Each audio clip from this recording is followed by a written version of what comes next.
Hello, hello, hello, everyone. I'm your host, Dr. Chad Woodard.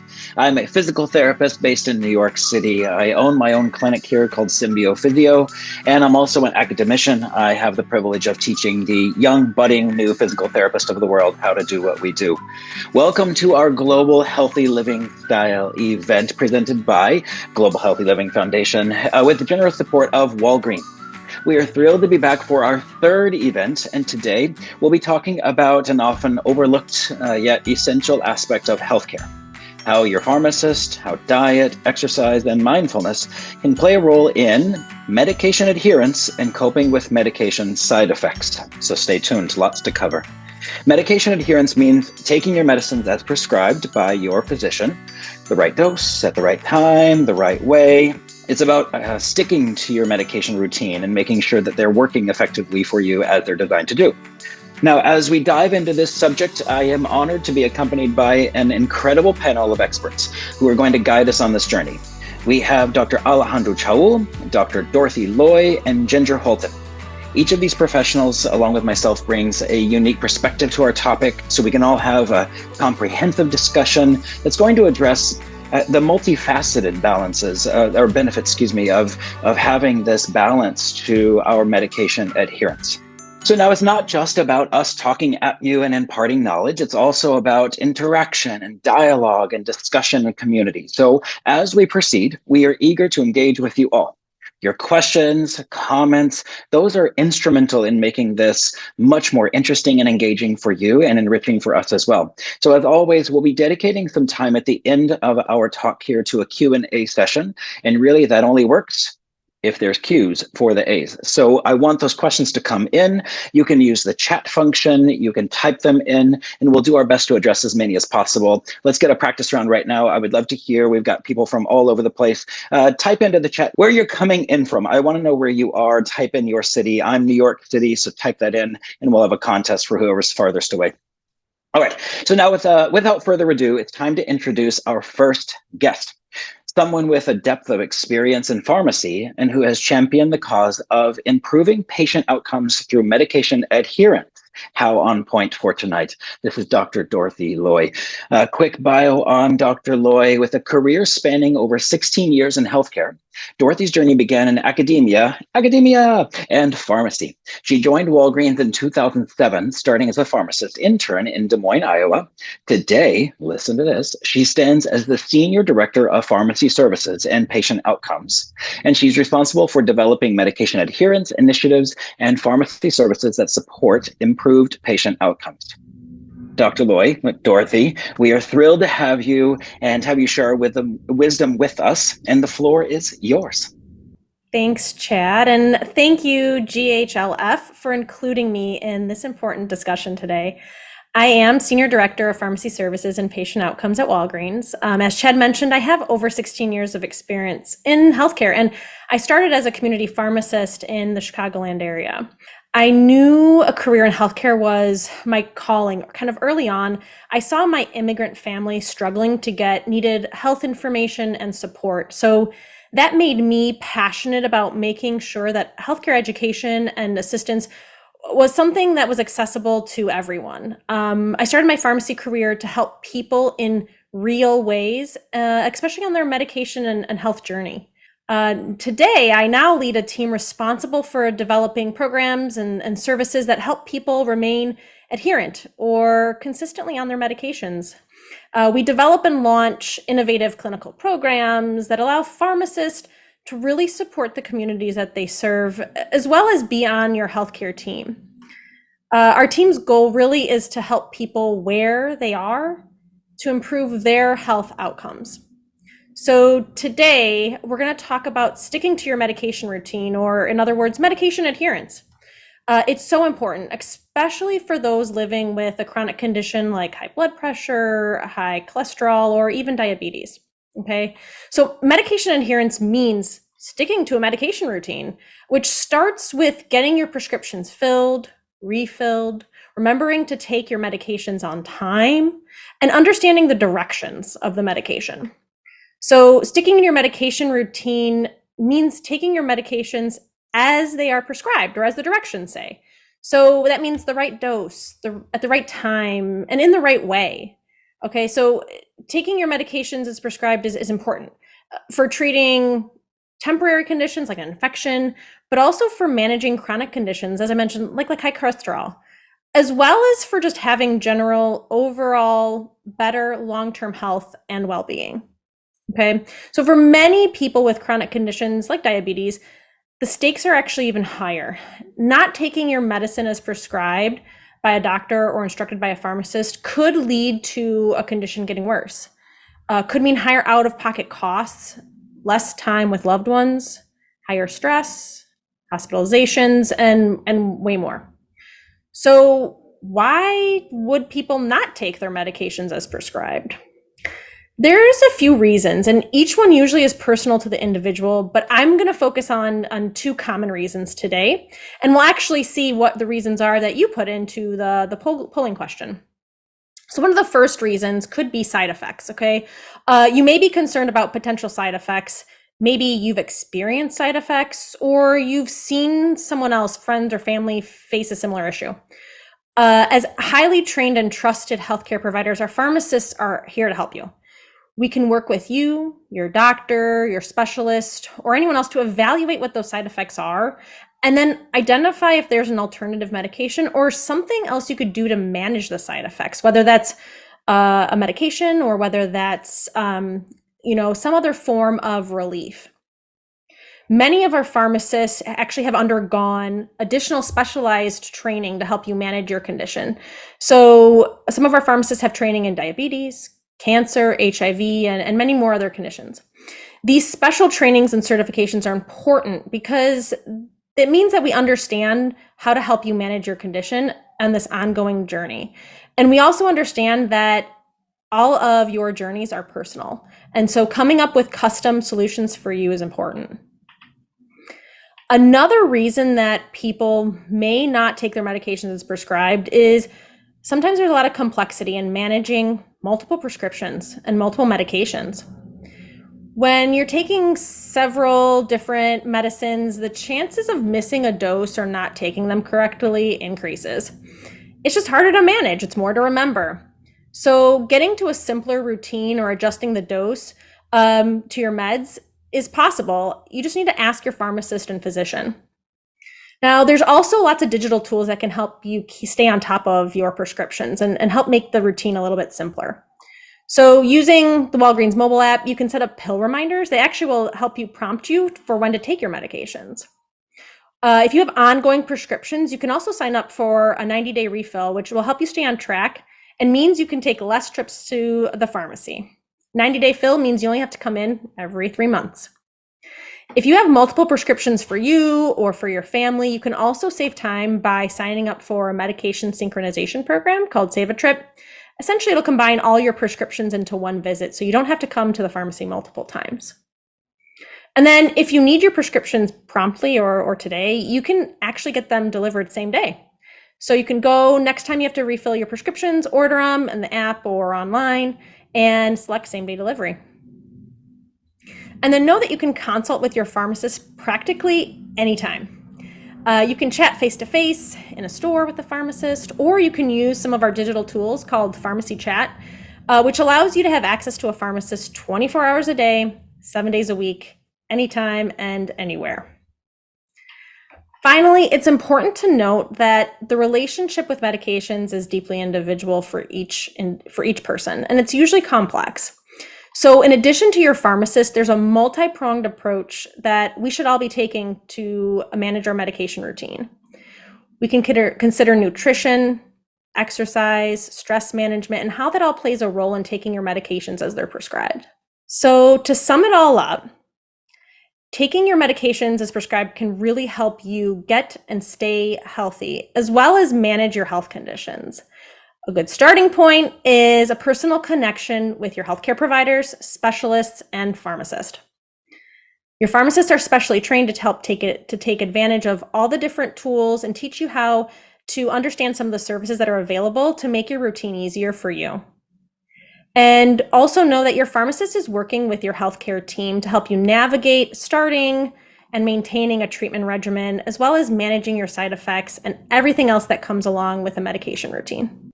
I was thinking my mother's on a bunch of medicines to manage something extra, and then she has these other ones that she normally does, and she has to take 4 pills of this one and 3 pills of the other one, and she's supposed to eat with this one, but don't eat with that one. And that actually came up as one of the questions. So I loved the comment about, you can set these reminders because it can get pretty complex, right? But I know we have our results coming in from the poll. As we're waiting for those results to come in, and here they are. We're just going to do it now. Oh, wow, look at that. 78%. We just forget. Isn't that the truth? Do you find that to be common, Dr. Yes, Lloyd? that is very common. So I love the story you just told because it's really just having that reminder. There's so many things in life to remember. And, sometimes taking your medication is not the first thing that's top of mind when, your kid's crying or something else is going on. And so having those reminders or coming up with a simple routine for you to remember, whether that's, Post-its to remind you or putting your pills in a pill box, those types of things can help you so that you don't get into that routine of kind of forgetting. Yeah, it's really important. I find I'm that classic example where I put the reminders on my phone and then I ignore the reminders. Some of us just can't be helped, Dorothy. Yeah, so that was really helpful. Thank you. And I love the mail-in. That's a big challenge for me is, like I live in New York City, it's very busy. The lines can be long at some pharmacies. And so just being able to have it delivered is really terrific as well. I'm curious, as people are crushing it with the chat. Thank you. Just as also another reminder, use the Q&A function down at the bottom of your screen. There's a little Q&A button, and any questions that you have that you're going to have for our panelists, go ahead and put those in now, and we're going to start to tally those up. So thank you so much. That was brilliant. We're really lucky to be able to have you here with us, and we'll definitely be hearing from Dr. Loy again in the Q&A. Okay, so I would like to actually bring a little segment to us about, here we are, we're talking about adherence to medicines, and I am a physical therapist. I help people move. And so then the question was, what does my specialty have to offer for this particular topic, for adherence to medicines? So just again, quickly about me, I'm a physical therapist since the beginning of time. I've done it for a long time and been an academician now for about 14 years, which I love. And I treat a lot of various types of people, all the way from the highest level, most professional dancers truly in the world and athletes to our everyday folks just like myself that are just trying to get by. And I love what I do. So I'm really passionate about exercise and about movement, and I have been for a long time. And the way that ties into this is some of the effects that movement and exercise have for our bodies. Now, whenever I say movement and exercise, please don't hear, oh, well, we have to be doing some crazy intense workout, lifting weights and throwing things around and jumping over boxes. Maybe that is exercise for you. And maybe exercise for you is going for a walk or parking a little further away and walking into the grocery store. So however you define exercise is exercise. It all counts for everything I'm about to say. It doesn't have to be, some pre-Olympic, unbelievable routine. So don't get worried or upset about exercise. It's just basically movement. One of the things that I find really interesting, in fact, I'm teaching a physiology class right now to a bunch of doctoral students, and right on time, this particular topic came up.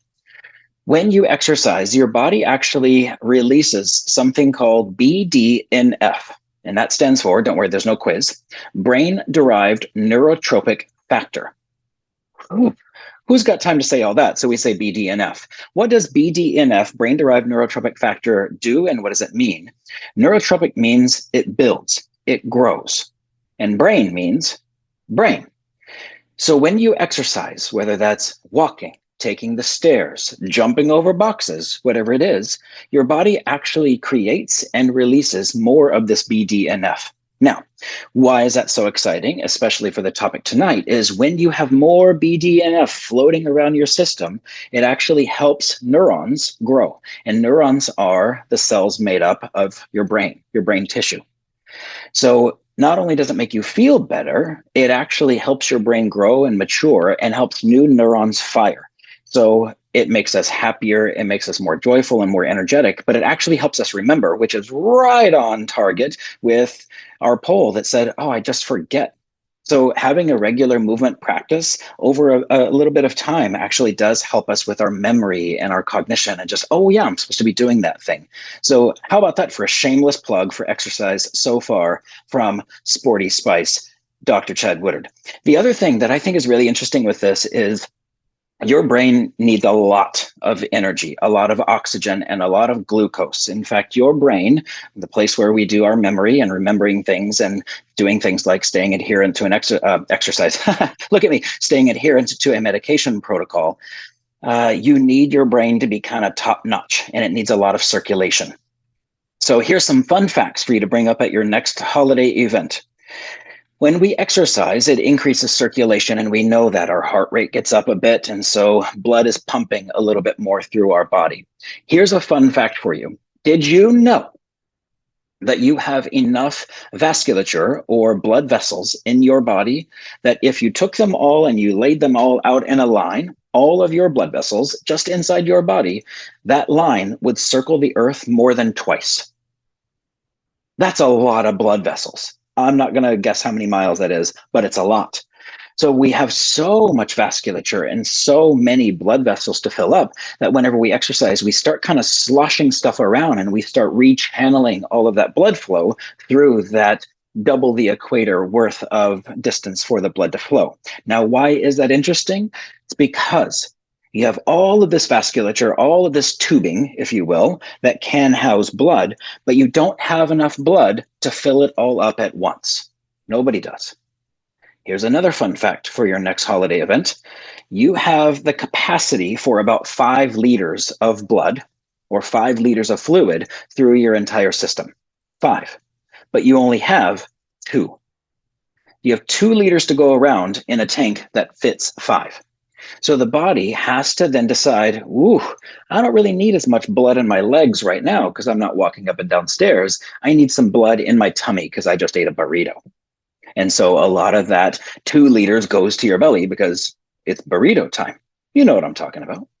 And then the burrito situation is taken care of, you're digested, and now it's time to go and walk up the stairs, and your body says, woo, we're done with that belly thing. We need some blood in our legs. So let's divert and send some of that blood over there. The reason why exercise is really good is because it turns this valve on and this one off, and then vice versa. And so the blood's constantly being redistributed throughout the entire body. Now, that's important medication-wise because medication usually is released and then disseminated through the body through our bloodstream. So it really helps to kind of move the blood around. But we're back to the brain again and remembering things. When we do all of that moving around of the blood flow, the brain gets in on the game and says, hey, you know what? I think I'm going to trump the burrito and I'm going to trump the legs and I'm going to take some of that blood now. So the better your body is at being able to keep a healthy circulatory system, the better you're going to be at the medication adherence, but also then the benefits from the medicine. Lastly, oh, this is my favorite topic. What we know, maybe some people have heard of, and I don't mean this in any other way other than it's just what it's called, a runner's high. Perhaps you've heard of this. I need to hear from people in the chat if you've heard of this runner's high or an exercise high. This is something that sometimes people who exercise a lot or athletes or people who are training for a race or something, they say, oh, yeah, we got getting a couple of yeses, good, are saying like, oh, I feel a runner's high. The reason why they say that is because they're getting high. Like, that's not an exaggeration. It's a thing. They are called endocannabinoids, and cannabinoids is a fancy word that we kind of use for drugs. Endo means inside. Look at all these people knowing about runner's high and exercise high. Well done, all of you. It really is actually your body produces a substance, an opioid, if you will, that is stronger than morphine by unit weight. That's amazing. It's just right in there. And all we have to do to make it release and to activate is move. And it doesn't have to be running a whole marathon. It's movement. When we move, when we exercise, whenever we have healthy movement in our body, we release these endocannabinoids, these basically opioids that are naturally made in our own body. Now, why is that interesting other than it's so fun to talk about? It's because when we have these feelings of joyfulness and euphoria, we are more likely to stick to our medications. We're less likely to forget. So again, it doesn't have to be some epic exercise crazy thing where sweat's pouring down and mascara down your face. Maybe it is, but movement. So I really want to encourage us as we're talking about how do we stick to our plan? Because I think based on the results from the poll and from what my patients tell me, they know they're supposed to take the medicine. It's not that most times that they say, I'm not going to take that anymore. It's just that it slips our mind, or oops, we forgot the thing. And so movement can help move that blood around. And now we know that blood is full of a bunch of endocannabinoids that make us feel happy and silly and help us remember, as well as some brain-derived neurotropic factor, or let's just summarize and say a bunch of good stuff. So that's your plug for movement and exercise and living your best life. So thank you for sticking with me on that. Yes, I talked about human-made drugs. And now to save us, thank God, I would love to introduce Ginger. Ginger Hultin is a nutritionist. She's amazing. I love having her on these calls because she takes what can be a very complex and overwhelming topic of nutrition and then give us some just like good, useful facts. So I will hand the proverbial microphone right over. Ginger, please tell us about yourself and tell us some good stuff. Hey there, everyone. I'm so happy to be here with you tonight from Seattle. So hi to all my West Coast people out there.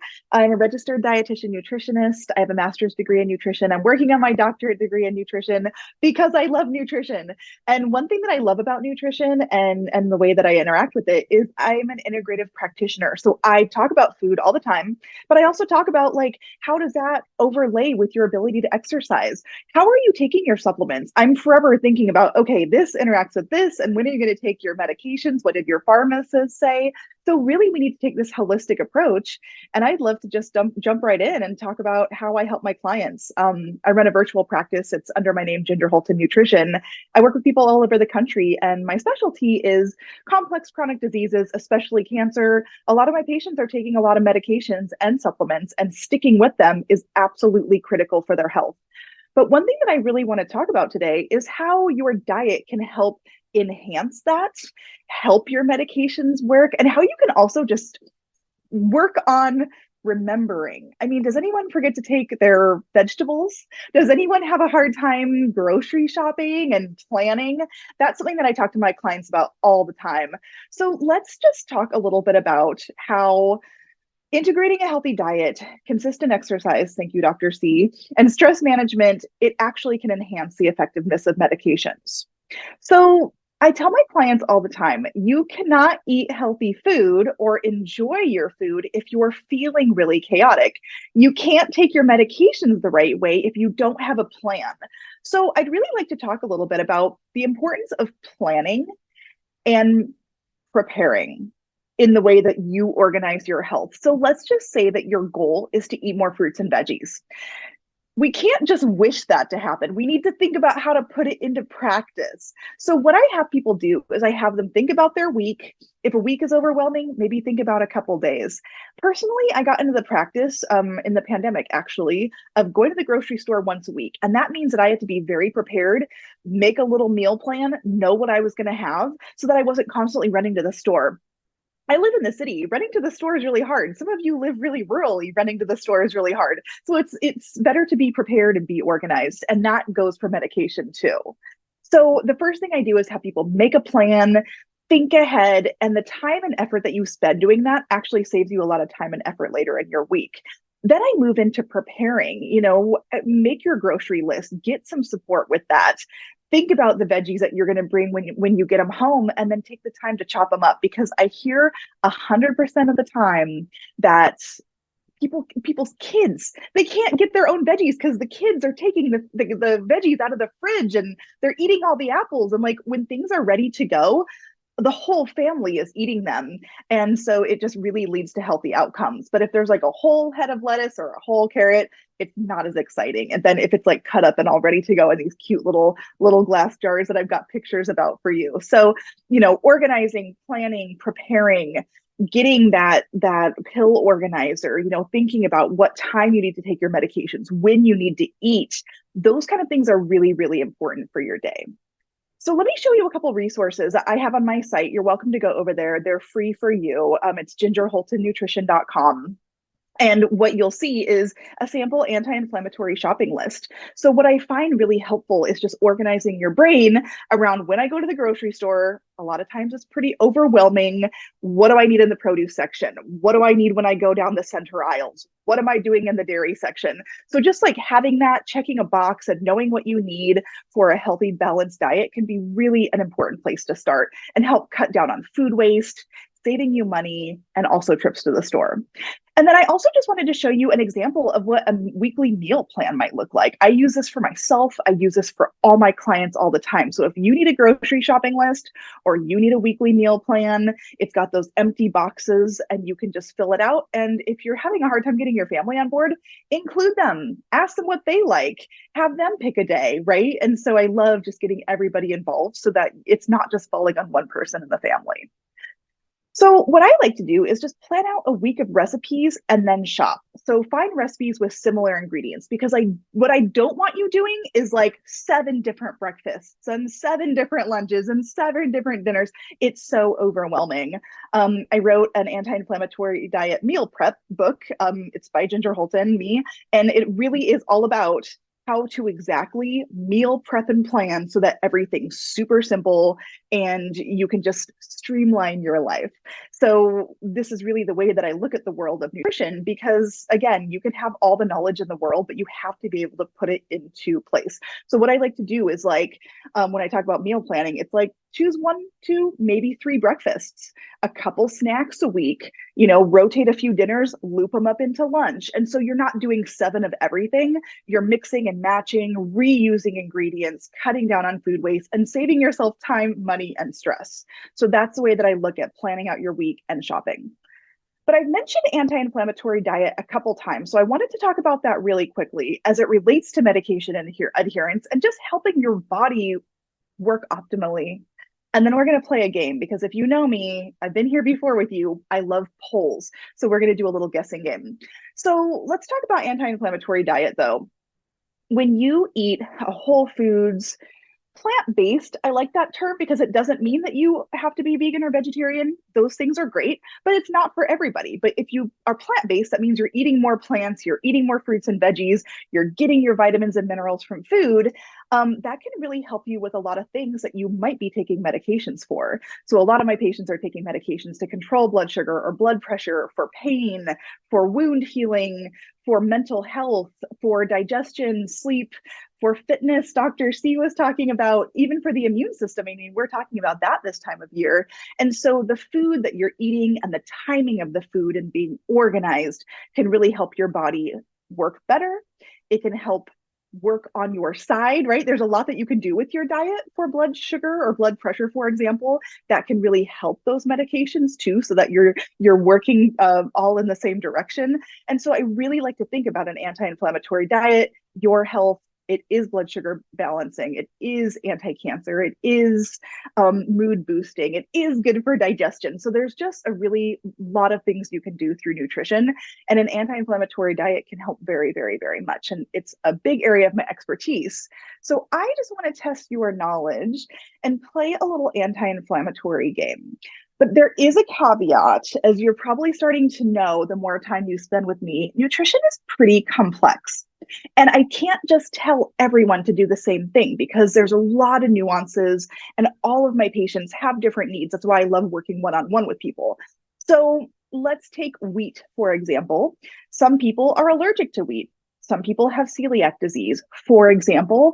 And so for you, wheat is going to be inflammatory. It's going to be a problem. But if you're not allergic to wheat and you do fine with it, it's a great source of nutrients and fiber and vitamins, minerals. Like, it's a really great food. So when we're playing this game, I want you to think about what I'm talking about is general big studies of humans. So when I look at research and nutrition, I'm looking at like, what is the evidence telling us, not just for yourself, but for all people, all the research that I can get my hands on. So that's how I write my books, and that's how I talk to my clients. Should we get going?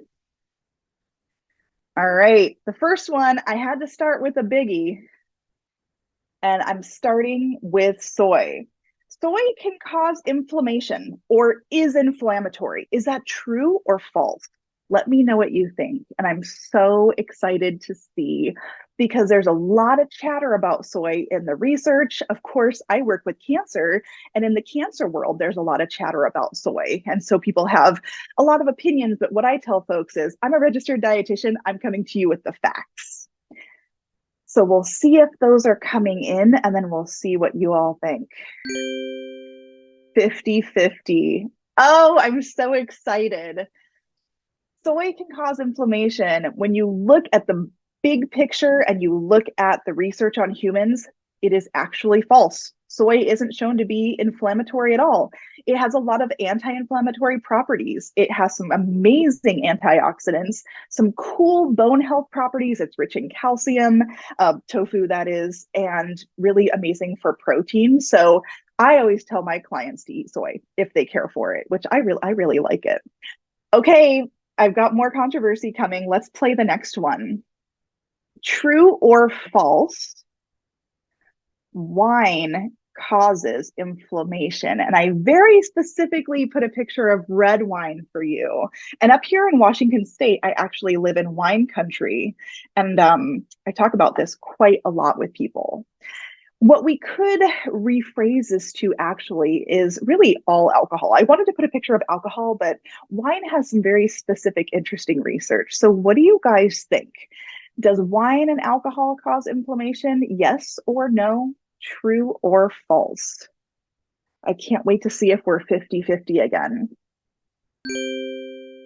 So what I'm seeing here is most people, 62%, think that wine can cause inflammation, and that is actually true. There is more and more and more research coming out that shows alcohol in general is pretty inflammatory, especially at high levels.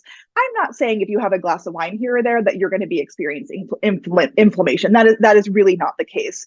Low to moderate amounts still are in the US dietary guidelines, though the WHO and Canadian guidelines are reducing. So we might see some shifts there, but in general, alcohol is on the list of more inflammatory foods. All right, I've got two more for you. This one has three choices. Which milk is inflammatory? Is it dairy milk is inflammatory? Is it almond milk is inflammatory? Or is neither inflammatory? I can't wait to see what you all think. There's a lot of non-dairy milks. There's almond, there's also oat, there's soy, there's rice, there's coconut, there's blends, there's pea. Really, it's a huge market, and they all have a little bit of different properties, but this one, I wanted to specifically talk about almond milk. And isn't it interesting we can make milk from almonds? So let's see what you think about this one. Oh goodness. So most people think that dairy milk is inflammatory. Not very many think that almond milk is inflammatory, but neither is actually the opinion that is correct here. When I did research about, is dairy inflammatory? Should you do plant-based? When I looked at the large human research, what I saw pretty clearly is especially moderate intake of low-fat dairy has a lot of links to being lower inflammatory. It doesn't seem to innately be inflammatory at all. It's a great source of protein. It's a great source of calcium and other minerals. But if you don't like dairy, or you find that it doesn't work for you, almond milk, soy milk, oat milk, they're also fortified with calcium and vitamin D. So they can be a really great thing to add into your diet. So the answer there, the research pretty clearly shows milk is not innately inflammatory. Let's play the last one. I'm really excited about this one. This one is, can tomatoes cause inflammation? And this one is sort of a bigger conversation about nightshades. And I'm interested in if anyone's heard of the word nightshades. Nightshades is a family of veggies that contains a compound called solanine. Tomatoes are nightshades, so are eggplants and peppers and paprika. Potatoes are in this category too, but I'm asking you specifically about tomatoes. But what I really wanted to do is have the bigger conversation about nightshade veggies. So, can tomatoes cause inflammation? Very interesting. I feel like I set up a good conversation here. They actually are shown over and over and over again in research to be anti-inflammatory. Of course, some people don't do well with nightshades. I totally appreciate that. And I hear it from people sometimes. But when you look at research on tomatoes, they have so much vitamin C, fiber, potassium. They're really, really rich in unique antioxidants like lycopene. And so tomatoes show over and over and over again to have lots of anti-inflammatory properties. So don't be afraid of tomatoes or potatoes or peppers or eggplant. They are really healthy veggies. And if you do okay with them, which most people do, they can be part of an anti-inflammatory diet. So thanks for playing with me. I'm really excited that we had some of those conversations. There are questions I get over and over and over. I'd like to end with some of my top tips for you today as we're talking about this very important topic. A healthy anti-inflammatory diet supports your medications. It helps you be focused on what your medications are also trying to do so that everything's in sync.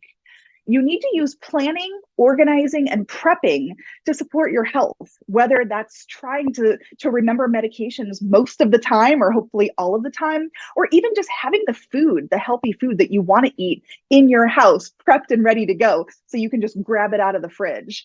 Use a pill organizer. They're really cool now. If you go online, you can see all these really, really cute pill organizers. And so I always tell people, get your AM supplements, your noon supplements, your evening supplements or medications so you can remember and you have it right in front of you. You can take it when you travel. And then also, I feel it's very important. I talk to my clients about this all the time. Eat on kind of a regular schedule. You keep your blood sugars balanced. You keep your energy up. You keep your calories coming in. Same with your medications and supplements. So it's really important to get into that routine, and it makes life more simple, which I'm always a fan of. So thank you for having me. Please connect with me online at Ginger Hultin Nutrition. I love chatting about all things nutrition and anti-inflammatory diet. Ginger, that was great that you trapped me on at least 3 of those questions. I'm so glad I didn't have to publish my answers. So I learned that the next time I go to a restaurant, I'm getting that tomato and mozzarella salad thing, and I'm going to get a wine glass with soy milk inside. Okay, that's my nutritionist said I have to have this. I'm sorry, it's not under my control. No, that was amazing. Thank you. Yeah, and I know there's going to be questions for you. Thank you for those of you who put a couple of questions into the Q&A. We will get to those for sure. But that was terrific. So thank you for all that information. And now next up, we have the most peaceful soul. This is Dr. Alejando Chaoul. He is going to be talking us through an activity and also how mindfulness meditation can help us with our topic du jour. Hey, Dr. Ale. Hey, Chad. Good to see you again. Glad to be here. Thank you, JHLF and Walgreens for having me again. And when we talk about diet, exercise, and mindfulness, I feel that mindfulness is always relegated, that people always think of diet and exercise as part of lifestyle, and they forget about meditation, mind-body practices. So my background is actually in this area. I did my PhD in ancient Tibetan practices on yoga and meditation and how they can actually help people going through different illnesses. I worked for 20 years at MD Anderson, which is a cancer center here in Houston, in the integrative medicine program, kind of bringing these practices both in group and individual and doing research in this area. So I'll share some of that research because also, as you saw with nutrition, as you saw with exercise, it can help our brain. It can help us remember. And in fact, as you see in the next slide, if you breathe and wait for the slide, mindfulness comes from this word, sati in Pali and smriti in Sanskrit. And what does it mean? It means remembering. And so mindfulness brings our attention back to ourselves, to remembering, for example, to take the pills. Now, those pills that I have there are not actually regular pills, so I'm a little tricky here. These pills are what we call meditation pills, and they're actually mints. They're support to remember to practice. So there's 3 pills. One is white, that it supports kind of being still, is the white pill of stillness. The red is the red pill of silence. The blue is the blue pill of openness or spaciousness. So let me ask you, how many of you meditate or do mindfulness or even have a yoga practice? No one? Oh, come on. Some. Okay, I see. Okay, I get some. Okay, good. Couldn't live without it. Excellent. So let me go to the next slide, please. So meditation and mindfulness have been shown to help us because of the memory. It helps us get into the adherence. It also, because of allowing us to get into the relaxation response, so the counteracting of the fight or flight response that I spoke last time as well, it allows us to reduce our anxiety over taking medicines. It also reduces fatigue and also the medication fatigue. So it reduces, and we see this a lot in cancer patients. Fatigue is a huge issue, both through medication and through other treatments such as chemo and radiation, and actually meditation and mindfulness also helps reduce that fatigue. And then coping with the side effects. A lot of the things that we do in integrative medicine, particularly with mind-body practices, is to cope with the side effects of some of the medicines or the treatments. So it's not about medication or meditation, it's about how they combine, and they're actually a great partner. So someone says here that meditates prior to taking the blood pressure, and what you probably see, right, is that you go in and you take blood pressure first and you notice it's high, and then you meditate even for a few minutes and it lowers. So it helps, yes, it does help lower the blood pressure. Next, please. And so as I was saying, Herbert Benson, a cardiologist in Harvard 40 years ago, published this relaxation response, which allows us through mindful breathing to counteract the fight or flight response, meaning that the sympathetic system gets aroused with the balancing of the parasympathetic and sense of homeostasis, a sense of calmness, and he called it the relaxation response. A lot of this is through breath. You might have heard of this book, Breath by James Nestor, a great book that it's also an audiobook if you prefer that, and it gets you a lot of different tips. One that I'm going to tell you, chapter 1, breathe more through your nose, not so much through your mouth. Breathe deeply into your abdomen. Breathe back through your nose. Next. I want to tell you a couple of studies.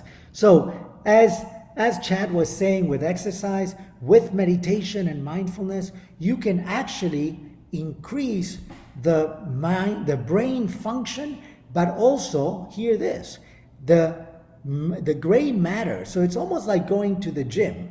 So going to the gym, you pump your muscles. Sitting on the cushion and meditating, you pump your brain. So get that meditation, even if it's a few minutes a day. It's not about meditating an hour a day, just a few minutes. And I'm going to even do today a 1-minute meditation. Next. Actually, we did this study at MD Anderson, and what we noticed is, and particularly talk about reducing memory as a side effect from chemotherapy. So they call that chemo brain. And we saw we did a randomized controlled trial in women with breast cancer undergoing chemo, that after they felt the sensation of chemo brain, we randomized them, and with some we did this meditation and some we didn't. And those that were in the meditation arm, they had better short-term memory and faster cognitive function. So take your medication, do your meditation. Next. And then, again, as I was saying, it's important to do something that you can bring it to your daily life, in a way, staying in track. Because if I ask you, or if anyone would ask you, to do an hour meditation a day, very few of you could do that. But can I ask you to do a minute meditation a day, 3-minute meditation a day, or even find moments of the day to pause?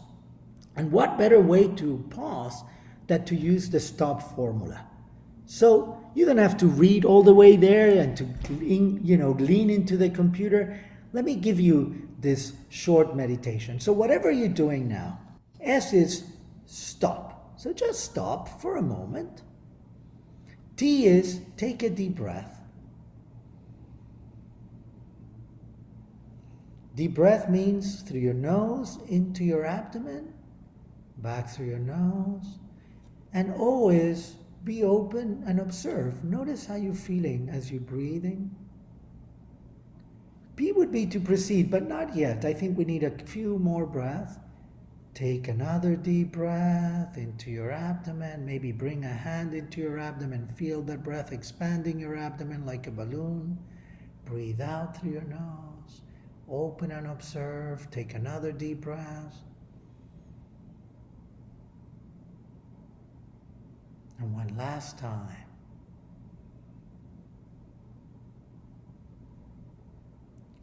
Now, yes. Can proceed, open your eyes if they were closed. Sometimes just with a minute, you can shift from the fight or flight response to the relaxation response.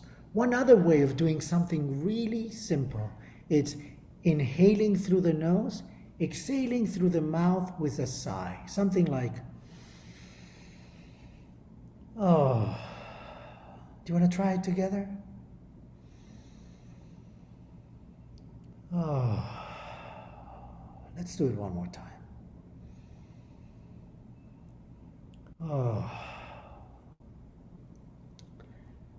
So I hope you feel a little better. This will allow you to stay in track, to remember to take your medicine, and remember to what foods you eat, to exercise a little bit, to meditate, and remember, as Chad was saying with exercise, it helps your brain. It actually helps neuroplasticity. So those neurons that Chad was talking about can regenerate with the help of meditation.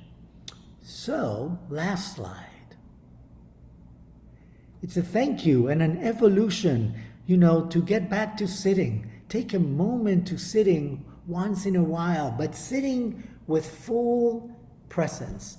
And if you need to contact me, please do. MBSI, Mind, Body, Spirit Institute in Houston. This is the shirt. And thank you. Thank you, Dr. Ale. I could watch you breathe all day long. And of course, you have a little ringy bell right next to you. It's just, everything is right on brand. That's great. Yeah. So thank you for that. I hope that everybody got as much out of that as I did, because the importance of mindfulness and meditation and movement and nutrition, like everything really does kind of thread itself together. So some really great stuff. And thank you for the questions. We're seeing some questions come in, and Ginger has been firing away and answering questions for people in the question and answer format. So we do have a few. So I would love to invite all of my panelists back in. And now I get to play Oprah, and I'm going to kind of divvy these questions out. But yeah, the first one is really quite good. So from Amy. Amy asked, one of the reasons I don't take my medications as intended is because they're expensive. Is there anything that my pharmacist can do to help with the cost of medications? Great question. So your pharmacist can help you navigate insurance and find cost savings. We have online and digital cost savings tools like FindRx coverage that actually offers medication savings programs, and then also affordable kind of copays or predictable copayments. The pharmacy team members also are experts in various insurance plans, and so they can help you with Medicaid and Medicare enrollment to help you find kind of cost-effective plans that are most meaningful and impactful for you. Yeah, so is the short answer, ask your pharmacist? Yes. Yeah, good. Yeah, your pharmacist will know. And that's a really big deal. I know, especially people on a fixed income, that's a significant issue or a big fear. So I have done that myself. I have asked my pharmacist, or sometimes actually they've just been so incredibly helpful, and they'll say like, hey, I did this magical pharmacist thing. I don't understand what it is, the word that they say, but I found a coupon, I found the thing, and actually your medicine is only $5 today instead of the $85. And thank you. I feel like I need to buy them some chocolates from the aisle down the way. But good. So this one, definitely, Dr. Loy, I'll be interested to hear your thoughts. But this one might also, maybe Ginger, you can chime in, because it says, I have a daily medication but I'm feeling really good. So do I actually have to take it? Or could I just like, if I really optimize my diet, or gosh, Dr. Ali, if I just really stick to my meditation, could I skip my medicine? So maybe every other day. Dr. Loy, can you just start us off with that answer? Yeah. So when you don't have symptoms or you don't feel any different,